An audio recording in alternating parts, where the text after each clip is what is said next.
በዕለተ ሮብ የሚቀርብላችሁ የማህበረ ትጋት ድምፅ ነው።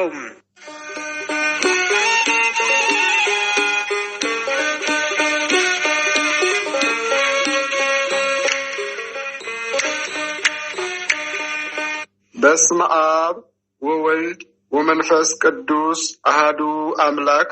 የካቲት 4 በዚች ቀን ሉቃስ የሳላት ከጓንጫ ደም የሚፈሳት ተአምር አድራጊዋ የእመቤታችን ስዕል የምታሰብበት በዓሏ ነው። ይኸውም ከ829 እስከ 842 ዓመተ ምህረት በቤዛንታይን የነገሰ ንጉሥ ቴዎፍሎስ በቅዱሳት ስዕላት ላይ በክፋት ተነሳስቶ አዋጅ በማወጅ ወታደሮችንም በእርሱ ትእዛዝ በእያንዳንዱ ቤት እየዞሩ ቅዱሳት ስዕላትን ለማጥፋት ፍተሻ ያደረጉ ነበር። በኒቅያ ከተማ አቅራቢያ አንዲት የተቀደሰች ሴት ነበረች። ቅዱስ ሉቃስ የሳላት የአምላክ እናት የቅድስት ድንግል ማርያም ውብ ስዕሏንም በቤቷ ውስጥ ደብቃ በማኖር በስዕሏ ፊት መብራትንም እያበራች ከልጇ እንድታማልዳት ትማጸን ነበር። ሰላም ጤና ይስጥልን ውድ አድማጮቻችን፣ ትጋት የአባ ዮሐንስ የመንፈስ ቅዱስ ፍሬዎች እንደምን ሰነበታችሁ? የእግዚአብሔር ሰላም በያለንበት ከሁላችን ጋር ይሁን፣ አሜን። ይህ በዕለተ ረቡዕ ተዘጋጅቶ ወደ እናንተ የሚቀርብላችሁ መንፈሳዊ ዜና መርሃ ግብራችን ነው። በዛሬው ዜና ተታችን የካቲት 4 ሉቃስ የሳላት ከጉንጯ ደም የሚፈሳት ተአምር አድራጊዋ የእመቤታችን ስዕል በሚል ይዘንላችሁ ቀርበናል። ከዜናው ጋር አብረናችሁ ቆይታ የምናደርገው እኔ ወንድማችሁ ፍስሐ ገብረ ሚካኤልና እህታችን ሕይወት ወለተ ጊዮርጊስ በጋራ በመሆን ነው። እስከ መርሃ ግብራችን ፍጻሜ አብራችን እንድትቆዩ እየጋበዝኩ ወደ ዝርዝር ዜናው አልፋለሁ። የከሃዲው ንጉሥ ወታደሮችም የአምላክ እናት ስዕል በቤቷ እንዳለች በማወቃቸው ወደ ቤቷ በድንገት ዘልቀው ገቡ። ከመካከላቸው አንድ ወታደር የእመቤታችን ስዕሏን በያዘው ጦሩ ጉንጯ ላይ ወጋት። ሆኖም ግን በእግዚአብሔር ድንቅ ሥራ ይህ ክፉ ሥራው በተአምራት ተተክቶ ከተወጋው ከአምላክ እናት ፊት ላይ ደም ይፈስስ ጀመር። ይህን ግሩምና ድንቅ ተአምር ባዩ ጊዜ ወታደሮቹ ደንግጠው ሸሽተዋል። ሴቲቱም ይህንን ድንቅ ተአምር ባየች ጊዜ ሌሊቱን ሙሉ በስዕሏ ፊት መብራትን አበርታ በአምላክ እናት በቅድስት ድንግል ማርያም ስዕል ፊት ስትጸልይ አደረች። በነጋታውም በእግዚአብሔር ፈቃድ ከጉንጯ ደም የፈሰሳትን የአምላክ እናት ስዕሏን በባህሩ ላይ እንድታስቀምጥ ታዘዘችና አስቀመጠቻት።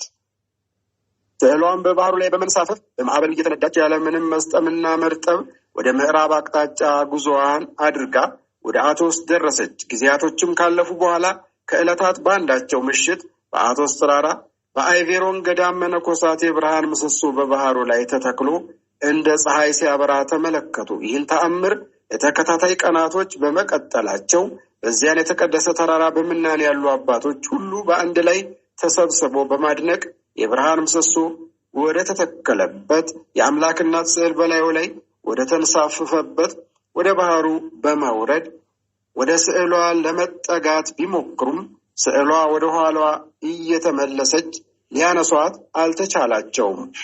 በዚያው የአይቬሪዮን ገዳም ረድእ የጉልበት አገልጋይ ሆኖ የሚኖር አባ ገብርኤል የተባለ መነኩሴ ብቻ ስዕሏን ከባህር ውስጥ ማንሳት የሚችል እንደሆነ የአምላክ እናት ለመነኮሳቱ ገለጠችላቸው።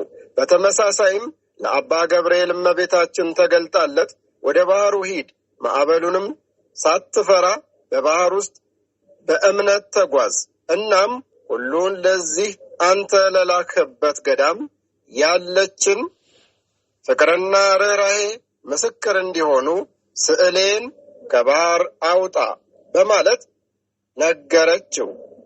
ከዚያም በአቶስ ተራራ ያሉት መናንያን ሁሉ አባ ገብርኤልን ይዘው ልብሰ ተክህኖ ለብሰው እያመሰገኑ በማዕጠንታቸው ዕጣን እያጠኑ የብርሃን ምሰሶ ወደ ተተከለበት የአምላክ እናት ስዕል ወዳለበት ወደ ባህሩ ሄዱ።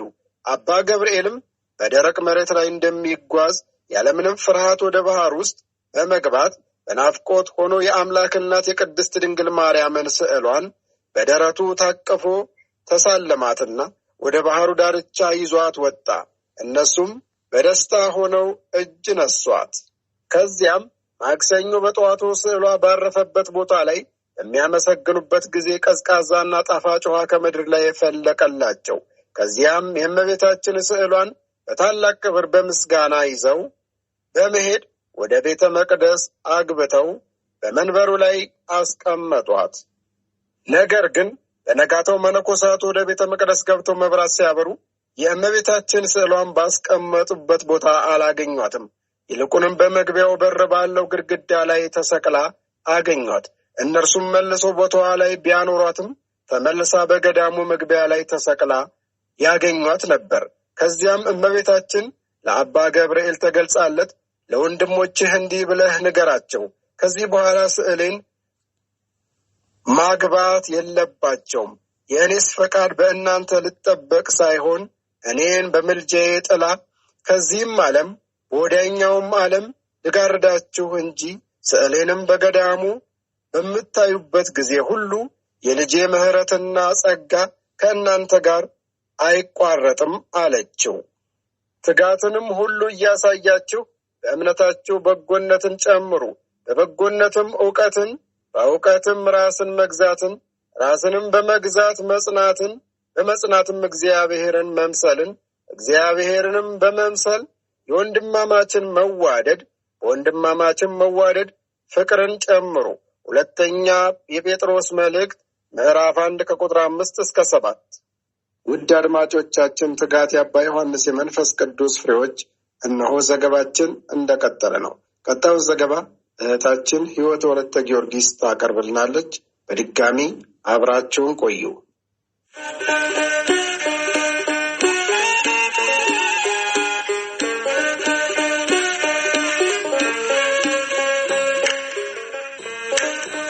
በዚህም ምክንያት ስዕሏ በነገረ መለኮት ሊቃውንት አቃቢተ ሆህት ወይም ደጃፍን የምትጠብቅ ትባላለች።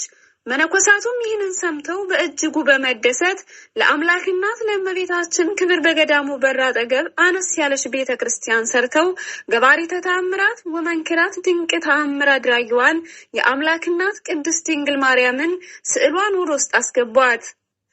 የተቀደሰች የስዕሏ መጠሪያም የአይቬሮኗ የአምላክ እናት ትባላለች።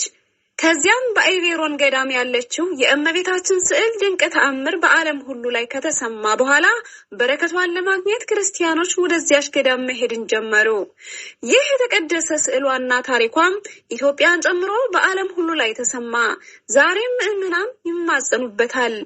ለአባ ገብርኤል የተለመነችና በረከቷን እንዳሳደረችበት ዛሬም የምልጃዋ ጥላ በዚህች ዓለም በወዲያኛውም ዓለም አይለየን፣ አሜን። ዳግመኛም የካቲት 4 በዚች ቀን ከ72 አርድእት አንዱ የሆነው ሐዋርያ የከበረ አጋቦስ በሰማዕትነት ሞተ። ይህም ቅዱስ ጌታችን ከመረጣቸውና ይሰብኩ ዘንድ ከመከራው በፊት ከላካቸው ከ72 አርድእት ውስጥ ነው። በጽርሐ ጽዮንም አጽናኝ መንፈስ ቅዱስ በወረደ ጊዜ ከሐዋርያት ጋር ስጦታውን ተቀብሏል። እግዚአብሔርም የትንቢትን ሀብት ሰጠው። ስለ እርሱ በሐዋርያት ሥራ መጽሐፍ እንደተናገረ የቅዱስ ጳውሎስን መታጠቂያ አንስቶ ራሱ እግሮችን አሰረበትና የዚች መታጠቂያ ባለቤት በኢየሩሳሌም አይሁድ እንዲህ ያስሩታል አለ። መንፈስ ቅዱስ ብሎ ትንቢት ተናገረ። ትንቢቱም ተፈጸመች። ከዚህም በኋላ ሕይወት በሆነው በወንጌል ትምህርት ሊያስተምር ከሐዋርያት ጋር ወጣ። እያስተማረ ቀና የሆነ የእግዚአብሔርን መንገድ እየመራ ብዙ ሀገሮች ዞረ። ከአይሁድና ከዩናናውያንም ብዙዎች የክብር ባለቤት ወደሆነ ወደ ጌታችን ኢየሱስ ክርስቶስ ቅን ሃይማኖት አስገባቸው። በከበረች በክርስትና ጥምቀትም አነጻቸው። ቅናት የተመሉ አይሁድም ብቻውን በኢየሩሳሌም በድንገት ያዙትና ታላቅ ግርፋትንም ገረፉት። ከዚህም በኋላ በአንገቱ ገመድ አስገብተው እስከ ከተማ ውጭ ጎትተው በዚያም ነፍሱን እስካሳለፈ ድረስ በድንጋይ ወገሩት። በዚያም ጊዜ ከሰማይ ብርሃን ወርዶ በስጋው ላይ እንደ ምሰሶ ተተከለ። ወደ ሰማይም ደርሶ አሕዛብ ሁሉ ወደ እርሱ ሲመለከቱ ነበር። እግዚአብሔርም የአንዲት አይሁዳዊት ሴት ልቦናዋን ገለጠላት። እርሷም በውስጧ ሽንገላና ቅናት ጠብ የሌለባት ናት። የኦሪትንም ሕግ የምትጠብቅ ነበረች። እርሷም ይህን ብርሃን አይታ ይህ ሰው እውነተኛ ነው አለች። ያን ጊዜም በላይዋ ብርሃን ወረደ። እንዲህ ብላ ጮኸች፣ እኔ በቅዱስ አጋቦስ ፈጣሪ የእግዚአብሔር ልጅ በሆነ በጌታ ኢየሱስ የማምን ክርስቲያን ነኝ። እግዚአብሔርንም ከፍ ከፍ እያደረገች ስታመሰግነው በድንጋይ ወግረዋት ነፍሷንም በእግዚአብሔር እጅ ሰጠች። ዳግመኛም በዚች ቀን በምግባር ፍጹም የሆነ ተጋድሎም የበዛ አባ ዘካርያስ አረፈ። እርሱንም ነፍሱ ከስጋው በምትለይ ጊዜ አባ ሙሴ ወንድሜ ሆይ ምን ታያለህ አለው። እርሱም ለእኔ ዝምታ ይሻለኛል አለ። ነፍሱም ስትወጣ አባ ኤስድሮስ ሰማይ ተከፍቶ አየ። ልጄ ዘካርያስ ሆይ በመንግስተ ሰማያት በር ተከፍቶልሃልና ደስ ይበልህ አለው። በእንዲህ ያለ ሁኔታ አረፈ። ለእግዚአብሔር ምስጋና ይሁን። እኛንም በቅዱሳኑ ጸሎት ይማረን፣ በረከታቸውም ከኛ ጋር ትኑር ለዘላለም አሜን። ውድና ክብራን አድማጮቻችን ትጋት ያባታችን የአባ ዮሐንስ የመንፈስ ቅዱስ ፍሬዎች የተዋህዶ ልጆች ሆይ እነሆ የካቲት 4 ሉቃስ የሳላት ከጉንጮቿ ደም የሚፈሳት ተአምር አድራጊዋ የእመቤታችን ስዕል አድኖ ከሚል የዜና ሀተታችን ብዙ ትምህርት እንዳገኛችሁበት ተስፋ እናደርጋለን። የእናታችን የእመቤታችን የቅድስት ድንግል ማርያም ረድኤት በረከት ምልጃና ጸሎት አይለየን፣ በጸሎቷ ይማረን፣ ጣዕመ ፍቅሯን በልቦናችን ያሳድር አሜን።